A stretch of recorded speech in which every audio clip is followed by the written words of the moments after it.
Untuk mengenang pertempuran tersebut, pemerintah Republik Indonesia membangun monumen yang dikenal dengan nama Tugu Pahlawan. Juga pemirsa, dalam rangka memperingati Hari Pahlawan, sejumlah rangkaian acara digelar di kota Surabaya, mulai dari parade juang hingga pameran alutsista. Di tempat bersejarah inilah upacara peringatan Hari Pahlawan digelar.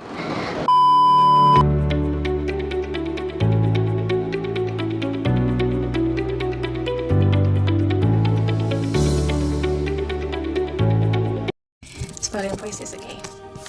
Smiling Voices. Tugu Pahlawan menjulang tinggi sebagai simbol keabadian semangat juang bangsa Indonesia. Setiap garis ukiran pada monumen ini adalah bab sejarah yang tak terhapuskan, mengisahkan perjuangan bangsa yang tak kenal lelah. Di sini pula terbangun Museum 10 November sebagai bentuk penghargaan jasa para pahlawan yang tanpa ragu menumbangkan nyawanya sendiri untuk Indonesia. Setiap benda yang dipamerkan di sini adalah saksi bisu dari perjuangan sengit untuk merebut kemerdekaan. Dengan mengunjungi tempat ini, kita tidak hanya belajar sejarah, tetapi juga menanamkan nilai-nilai luhur dalam diri dan menjaga api semangat ini agar terus menyala menerangi masa depan Indonesia. Hai semuanya, jadi kami dari kelompok 8, kami sekarang lagi di pahlawan, dan tapi kami sekarang lagi di museumnya. Nah, ini kalau kalian lihat di sekitaran aku ini banyak banget senjata yang dipajang di sekitar sini. Nah, ini tuh ternyata ada sejarahnya, guys. Jadi waktu itu arek-arek Surabaya itu dia itu bisa dibilang merampas atau mencuri senjata dari Jepang yang ada di Surabaya. Jadi markas-markas yang di Surabaya seperti kalau di sini tuh ada Getahan Butai, terus ada gedung PTPN 11, markas Petai. Nah, itu merupakan lokasi di mana banyak banget senjata yang ditimbun oleh tentara Jepang. Jadi ketika itu banyak banget yang dirampas oleh rakyat Indonesia. Bahkan sebagian itu juga didistribusikan ke Yogyakarta.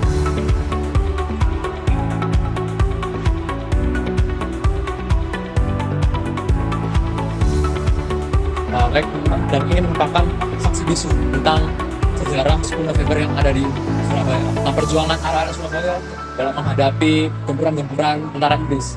Sini kita bisa lihat bahwa ada senjata-senjata rampasan dari tentara Inggris dan juga foto-foto tentang korban-korban dan juga keganasan bom-bom yang berasal dari tentara Inggris. Di sini juga kita bisa lihat bahwa masih ada sejarah-sejarah saksi bisu lainnya tentang senjata yang kita rampas dari tentara Inggris dan juga tentara-tentara Belanda. Terus ada mesin-mesin kecil dan senapan angin dan juga granat-granat lainnya. Ya, di sini ada salah satu peristiwa paling ikonik dalam sejarah Indonesia, yaitu perobekan bendera Belanda yang awalnya berwarna merah putih biru menjadi warna merah putih sebagai bendera Indonesia. Di sini tempatnya ada di Hotel Yamato atau di Orange Hotel pada tanggal 19 September tahun 1945. Kelompok orang Belanda di bawah kepemimpinan Mr. W.C. C.H. Plukman pada sore hari pada tanggal 18 September tepatnya pada pukul 21.00 mengibarkan bendera Belanda merah putih biru tanpa persetujuan pemerintah daerah Surabaya di tiang pada Hotel Yamato tersebut. Lalu besoknya pada tanggal 19 September para arek Surabaya ini merobek bendera tersebut menjadi bendera Indonesia yang warnanya merah putih. Pak, di sini saya mahasiswa Universitas Airlangga akan mewawancarai Bapak terkait Tugu Pahlawan. Baik, sebelumnya apakah Bapak bersedia memperkenalkan diri? Siap, saya Agus. Saya kebetulan tugasnya sebagai staf kuratorial di Museum 10 November. Baik, di sini saya akan memberikan beberapa pertanyaan ya Pak. Yang pertama yaitu menurut Bapak apa yang menjadi daya tarik dari Tugu Pahlawan sehingga ramai dikunjungi? Dan tentunya ini adalah satu hal yang menarik karena ketika kita masuk ke dalam museum sini, masyarakat publik umumnya bisa mencermati, bisa belajar bersama tentang bagaimana historinya, bagaimana filosofinya, maupun nilai-nilai apa yang terkandung dalam sebuah monumen Pahlawan museum sebutkan dari Surabaya itu. Dan tentunya disupport dengan sarana-sarana atau fasilitas yang menarik terkait dalam rangka mengkomunikasikan konten-konten sejarah maupun koleksi yang ada di sini. Salah satu contoh di sini ada misalnya diorama multimedia terkait dengan pemutaran film dokumenter. Di situ ada teknologi video mappingnya misalnya. Lalu untuk pertanyaan selanjutnya, apakah ada event tertentu yang dilaksanakan di Tugu Pahlawan secara rutin atau di hari besar tertentu? Contoh kita punya semacam kegiatan program publik Pangen Merah Bersama yang kita namakan Cross Musea, lintas museum. Itu berbagai momen sering kita lakukan, termasuk di momen hari besar 10 November ini, peringatan hari 10 November. Lalu kita punya pameran keliling.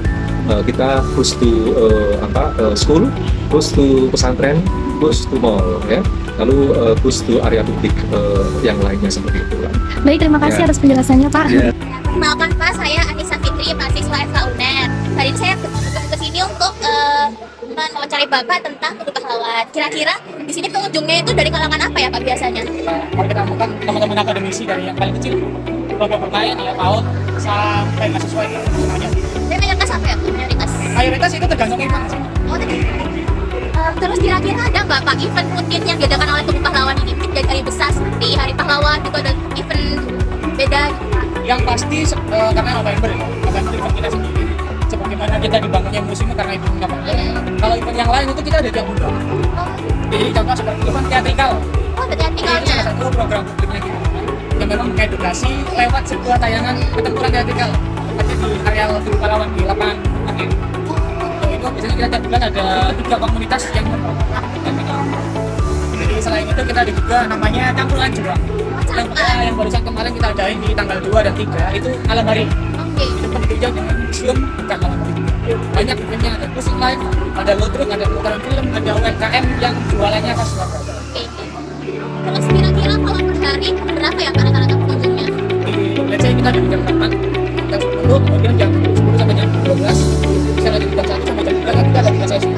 Dan itu ada 2.700 satu hari. Kira-kira kalau selain bulan November ini masih banyak pengunjungnya Pak ya Pak? Rate-nya itu kita biasanya lihat dari setelah bulan Agustus menuju ke November. Itu banyak-banyaknya kunjungan. Banyak-banyak itu di bulan itu ya? Teman Bapak.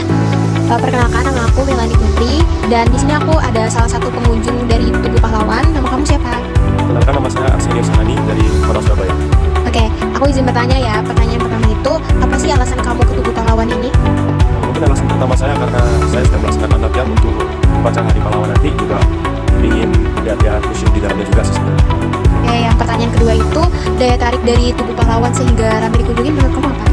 Mungkin juga karena ada museumnya juga itu ya. Terus juga ada patung Soekarno-Hatta, ada monumen tulisan Merdeka atau Mati itu juga. Pertanyaan terakhir, setelah mengunjungi Tugu Pahlawan ini, apa sih yang dapat kita pelajari dari para pengunjung di sini? Mungkin pelajaran yang bisa kita dapat itu kita bisa lebih menghargai atau menghormati perjuangan para pahlawan kita yang sudah susah untuk memerdekakan negara kita. Oke, makasih ya. Bu, saya Rara dari mahasiswa Airlangga. Saya izin mewawancarai Ibu. Ibu namanya siapa dan asalnya dari mana? Saya Yanti, Bu Yanti, asal dari Surabaya. Alasan datang ke Tugu Pahlawan itu apa? Selain untuk mengenal ini apa namanya lingkup Tugu Pahlawan itu, sekalian sama belajar sambil jalan-jalan. Seperti itu. Menurut Ibu, apa yang menjadi daya tarik di Tugu Pahlawan sehingga Ibu ingin mengunjungi? Ada museumnya, jadi kita bisa mengenalkan ke anak-anak kita pahlawan yang ada di sini.